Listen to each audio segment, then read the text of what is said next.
I never thought I'd bury a body in the backyard of our dream home in the suburbs of Seattle. But when I caught Demi with him, our financial advisor, of all people, mid-thrust on the king-sized bed we'd picked out together in that overpriced showroom in Bellevue, something primal snapped inside me. A fuse that had been flickering since the day she confessed to fudging the books at her real estate firm to cover up a $1 million embezzlement scheme.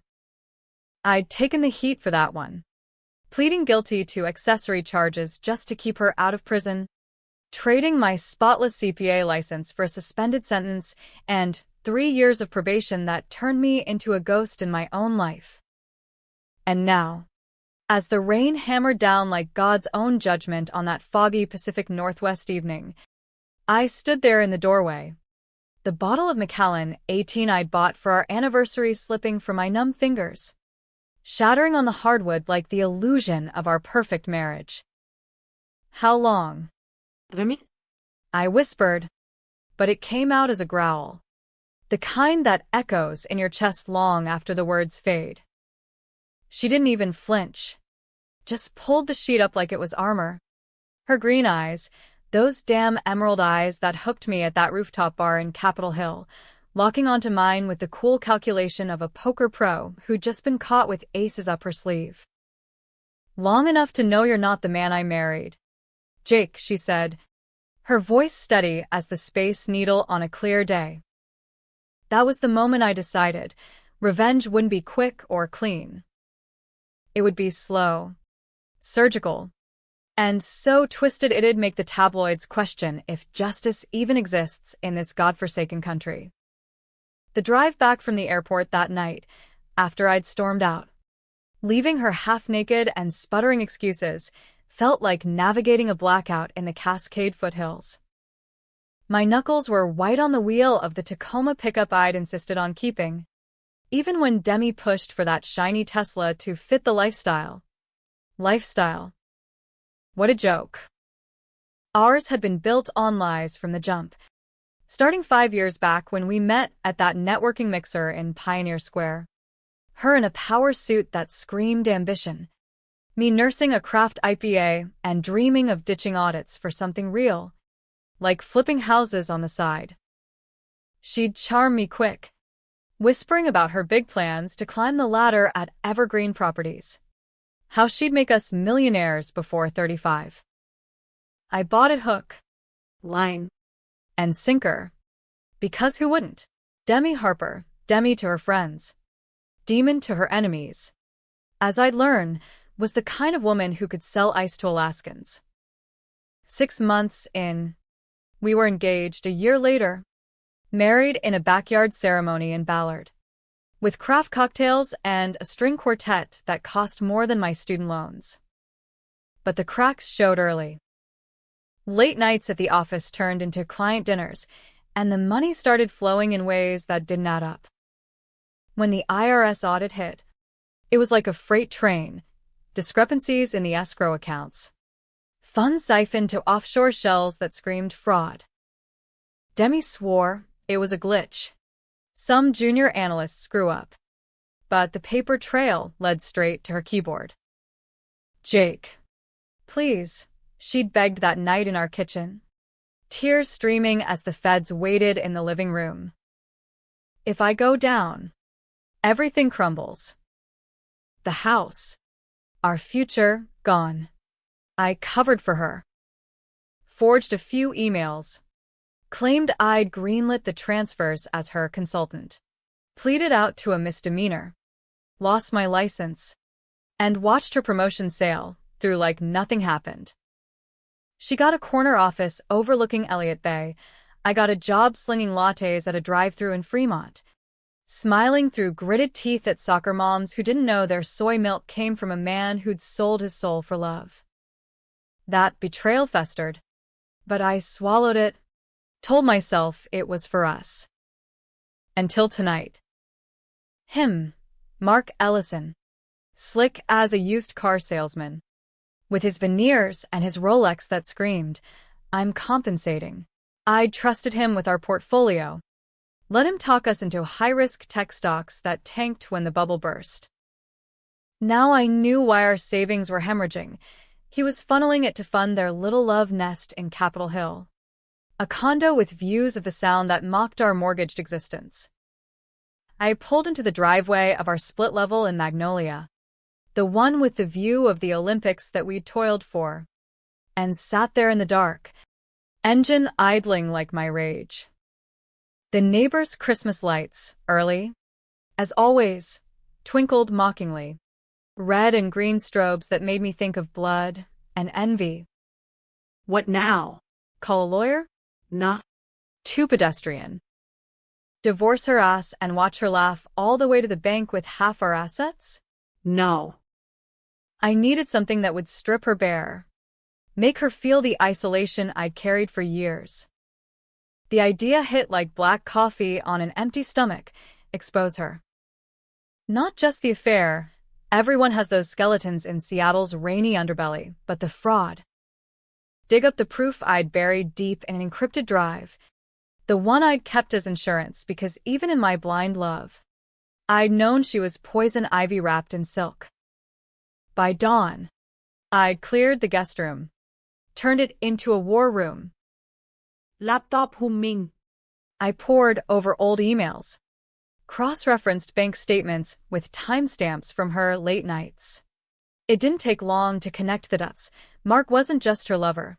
He was her silent partner in the scheme, skimming commissions off falsified deals. They'd been running a side hustle, flipping foreclosures under the table, dodging taxes like pros. And I'd been the fall guy, the patsy CPA who made it all look legit on paper.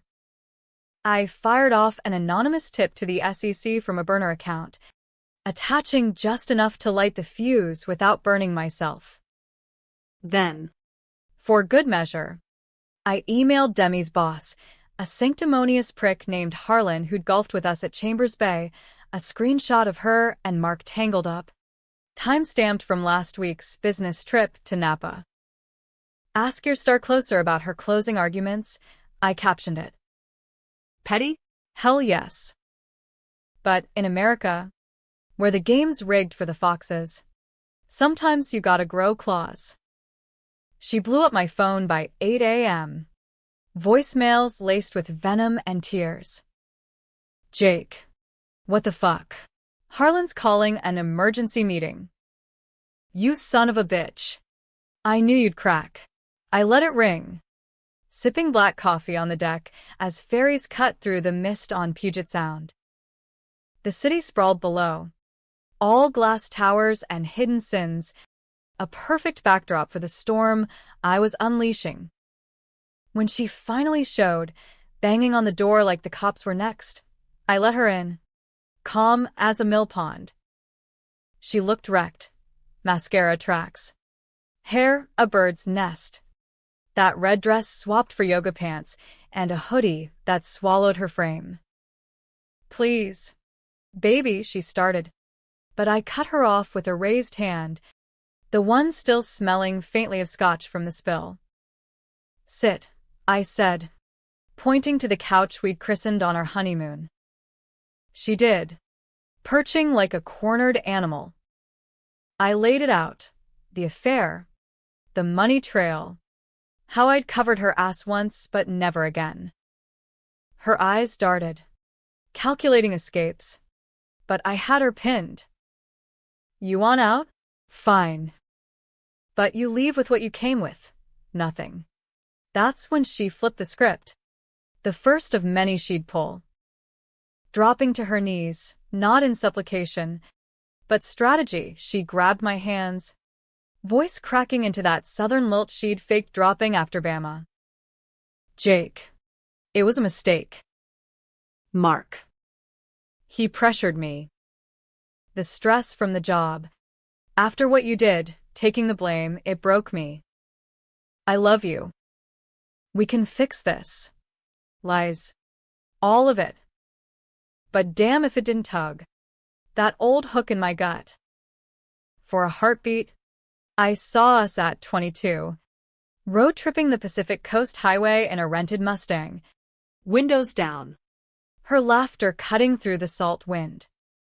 Then reality crashed back. The courtroom. Her nodding along as my lawyer bartered my future for her freedom. "Get out," I said, pulling away.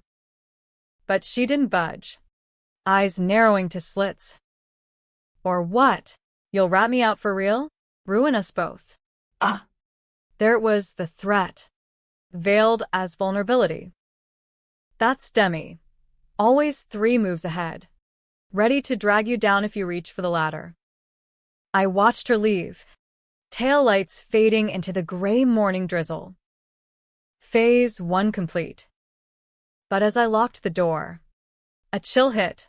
What if she flipped it on me? Planted evidence. Spun the narrative to make me the villain? In this town of tech bros and baristas with trust funds, truth was the first casualty. Little did I know, she'd already started digging her countertrench. The fallout hit like a nervous, whipping through our lives with gale force lies and half-truths. By noon, Demi's phone was a war zone. Harlan's curt text, "Meeting at 2. Bring your ledger," followed by a barrage from Mark. All panic emojis and "we need to talk now." I monitored it all from my war room, having synced her iCloud ages ago under the guise of family sharing. Trust. But verify, that's the CPA in me. Even unlicensed. She didn't go to the office. Instead, she holed up at her sister's in Queen Anne, a cramped Victorian crammed with millennial bric-a-brac and passive-aggressive houseplants. I knew because I tailed her in the Tacoma, parking down the block with a thermos of sludge from the drive-thru. Watching her pace the porch, phone glued to her ear, I felt a twisted thrill. This was America at its core, cutthroat, where the meek get trampled and the sly rewrite the rules. That night, she came crawling back, not to the house, but to O'Malley's, our old haunt in Belltown, the dive where we'd sealed deals over whiskey sours. I was 3 drinks in when she slid onto the stool beside me, smelling of Chanel No. 5 and desperation. The jukebox crooned Springsteen, "Born to Run," ironic as hell. "Truce," she said, signaling the bartender for her usual vodka soda. Extra lime. Her makeup was flawless again. Wore paint for the battlefield. I nodded, playing along, because Phase 2 required her close, make her think she could con her way out.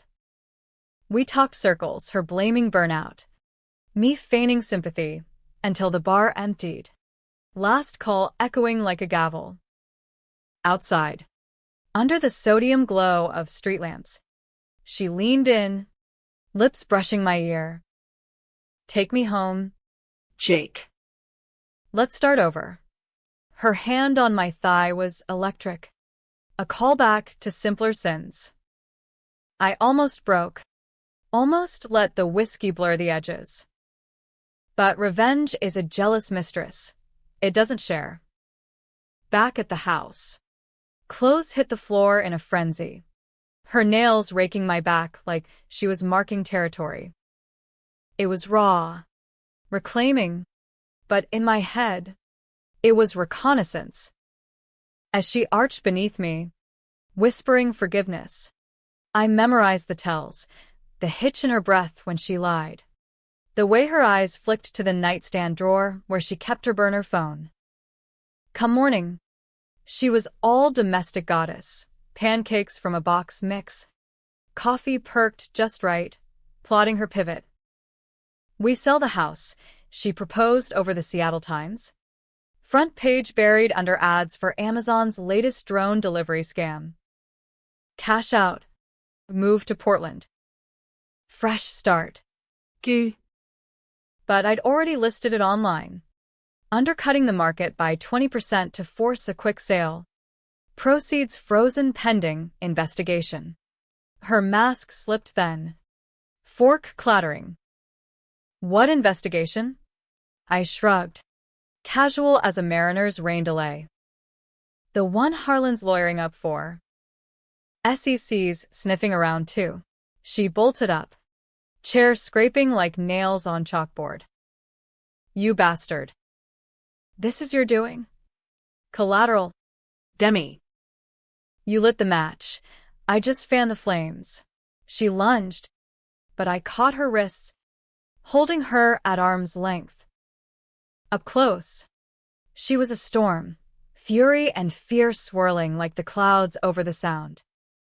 You'll regret this, she hissed, wrenching free. I know things. Jake. About that accident with your partner last year. My blood iced. The accident, Tim Hargrove. My old firm buddy, who'd OD'd on fentanyl-laced coke in a Vegas hotel during our bachelor party blowout. Cops ruled it misadventure. But Demi had been the one slipping him extras, whispering doubts about me in his ear when he questioned the audit irregularities. She'd framed it as helping him relax, but it was sabotage, clearing the board for her rise. You wouldn't, I said. But she smirked, that fox grin. Try me. And out she went, tires squealing into the mist. She didn't bluff. By evening, whispers hit my inbox, anonymous posts on Reddit's r/Seattle, painting me as the bitter ex, the fall guy turned felon. He took the rap for her fraud. Now he's torching her life, karma or crazy. Comments piled up, splitting the thread. Team Demi for her hustle queen vibe, Team Jake for the scorned hubby angle. It went viral in niche circles. Podcasters sniffing for drama. I countered with leaks of my own, screenshots to a PI buddy in Tacoma, who fed them to the PI who handled Evergreen's due diligence. Mark got hit first, his firm's clients pulling funds like rats from a fire. He called Demi in hysterics. I listened via her phone, hidden in the cloud. That prick ex of yours is dismantling us. She soothed him. Voice syrup. Baby, we'll run. Mexico. Cayman, somewhere the feds don't look. But she wasn't running yet. No. Demi was scheming deeper, flipping allies like cards. She sweet-talked Harlan into a loyalty loan, pawning company secrets for hush money, then ghosted him when the heat rose. He lawyered up against her, but she countered with a countersuit, claiming harassment, classic Demi, turning victim like a pro wrestler. Me? I played the long game. Hired a hacker kid from UW, some comp sci dropout living off ramen in Capitol Hill, to trace her digital footprints.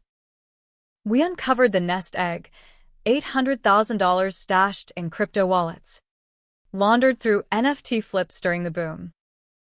I didn't drain it, not yet.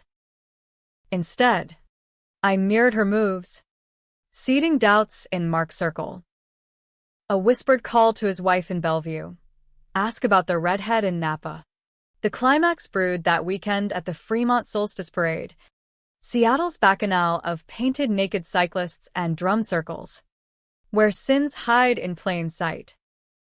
Demi showed, arm in arm with Mark, both in tie-dye and face paint, Playing the free spirits. I watched from the crowd, heart pounding like the bass drums, a GoPro strapped discreetly, capturing every laugh, every stolen kiss amid the floats and fairy wings. That's when I dropped the bomb, live-streamed the feed to a private group of her colleagues, overlaid with transaction logs linking their trysts to fund transfers. Happy Solstice, the caption read. Chaos erupted, phones buzzing, stares turning to daggers. Mark bolted, leaving her stranded in the throng, a queen dethroned. She found me later, in a brew pub off the parade route, slamming IPAs like they were antidotes. You win, she said, sliding in, voice raw. But her eyes, they gleamed with that mama cunning, the kind that says surrender's just set up. What now? Jake? You gonna watch me burn? I leaned in, breath hot. Nah. I'm gonna light the match myself. But as her hand found mine under the table, soft, pleading, I wondered, was this revenge? Or just another loop in our toxic tango? The crowd outside cheered a fire spinner, flames licking the dusk. And for a split second, I saw us in the blaze, inseparable, indistinguishable. She flipped again that night, confessing over takeout pho from the Vietnamese spot in the U District. Mark's done. He folded, ratted me to the feds for immunity. Tears real this time, or so good I couldn't tell. But you could save me again. The ask hung, bait on a hook. I almost bit. Almost. But the twist was coming, the one that'd shatter the board. The feds swooped in Monday, badges flashing like bad omens in a lobby of Evergreen Properties. Harlan got pinched for complicity. Turns out Demi's loyalty loan was straight-up extortion, but she slipped the net. Lawyered up with a shark from LA who'd cut his teeth on Enron scraps. Me? They knocked polite, asking routine questions about the anonymous tips. I stonewalled, all Midwestern nice with a side of lawyer up myself. Probation be damned, I wasn't going back inside for her circus. Demi vanished into witness protection light, a safe house in Tacoma, courtesy of her connections, leaving me the house, the truck, and a divorce filing stamped irreconcilable, her handwriting a flourish of finality. The Reddit wars raged on. Podcasters dubbing it Seattle's sham marriage, debates splitting hairs. Was I vigilante hero or obsessed stalker? Listeners picked sides. Petitions circulated for a Netflix doc. In the PNW, where flannel hides flaying knives, controversy was currency.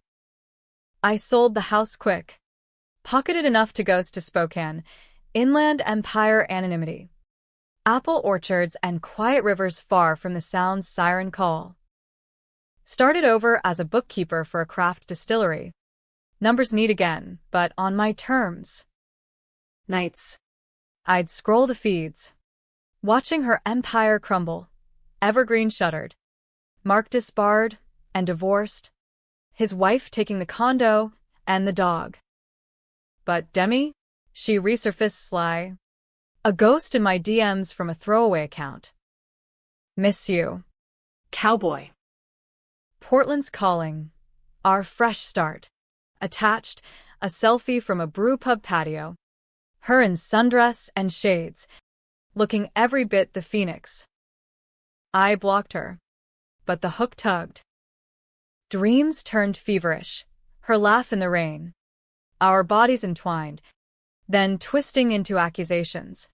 Her face morphing to Tim's, blue-lipped and pleading. The twist hit like a sucker punch 2 months in. Over a pint at a dive in Riverfront Park. A stranger slid onto the stool, mid-40s, salt and pepper, eyes like chipped flint. Jake Harlan? Name's Victor Ruiz. Used to run security for Evergreen. He bought the next round, voice low under the hum of jukebox Merle Haggard. Turns out, Demi's flips weren't just survival, they were symphony. She'd played me from the start, not just the fraud cover, but deeper. Fissup? Orchestrated. Yes.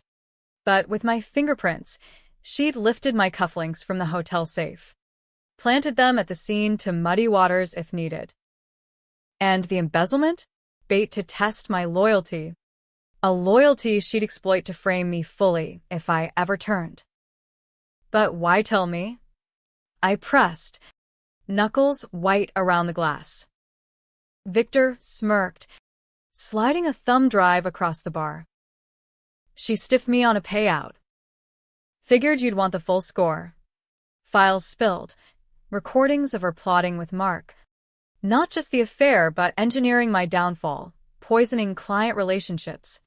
Anonymous complaints to the CPA board pre-audit. The kicker, our entire marriage was a con. Her scouting me at that mixer on Harlan's orders. To embed a patsy in the firm. Rage boiled. Pure distillation. I drove through the night. Wheat fields blurring under harvest moon. Straight to Portland.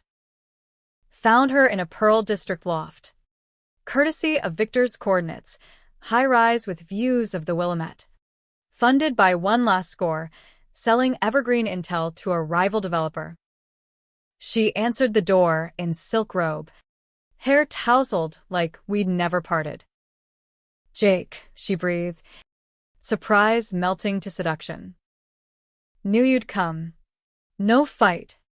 No flight, just that calculated calm, pulling me inside like a riptide." Vi tar tjejet till dawn. Or rather, she monologued, justifications laced with half apologies, painting herself the survivor in a man's cutthroat game. "You were complicit, baby. Every signature you faked. Every night you looked away. True enough to sting." I laid out the drive's horrors. Watched her crumble, not tears, but a laugh. Bitter as burnt espresso. "So now what? You turn me in? We both fry." The climax crested there. In that sterile space of exposed brick and Eames knockoffs, not fists or sirens. But a choice. Hand her to the feds. Watch her rot in federal gray? Or join her. Run the con together. Flip the script on the world that chewed us raw. Her eyes locked mine. Daring. Partners again? Or enemies forever? I chose the gray. Called the tip line from her landline. Voice steady as she watched. Smirking like it had all been foreplay. Agents swarmed an hour later, cuffing her amid the skyline glow. "Love you," she mouthed as they led her away. A final flip, affection or accusation. Who knows? now? I'm free. Sort of. Spoken suits me. Distillery books balanced. A quiet girl from the orchard who doesn't ask about scars. But late nights, when the wind howls off the Rockies, I scroll the trials, Demis, pleading diminished capacity. Her lawyers spinning abuse narratives that half the jury buys. Comments flood. He destroyed her, versus. She had it coming. No héroes. Just humans clawing for air in the American dream's dumpster fire. Was it revenge or redemption? Justice or just another betrayal? Hell if I know. But as her face fades from the news feeds, one truth lingers. In this land of second chances and loaded guns, the only shock left is realizing no one's shocked at all.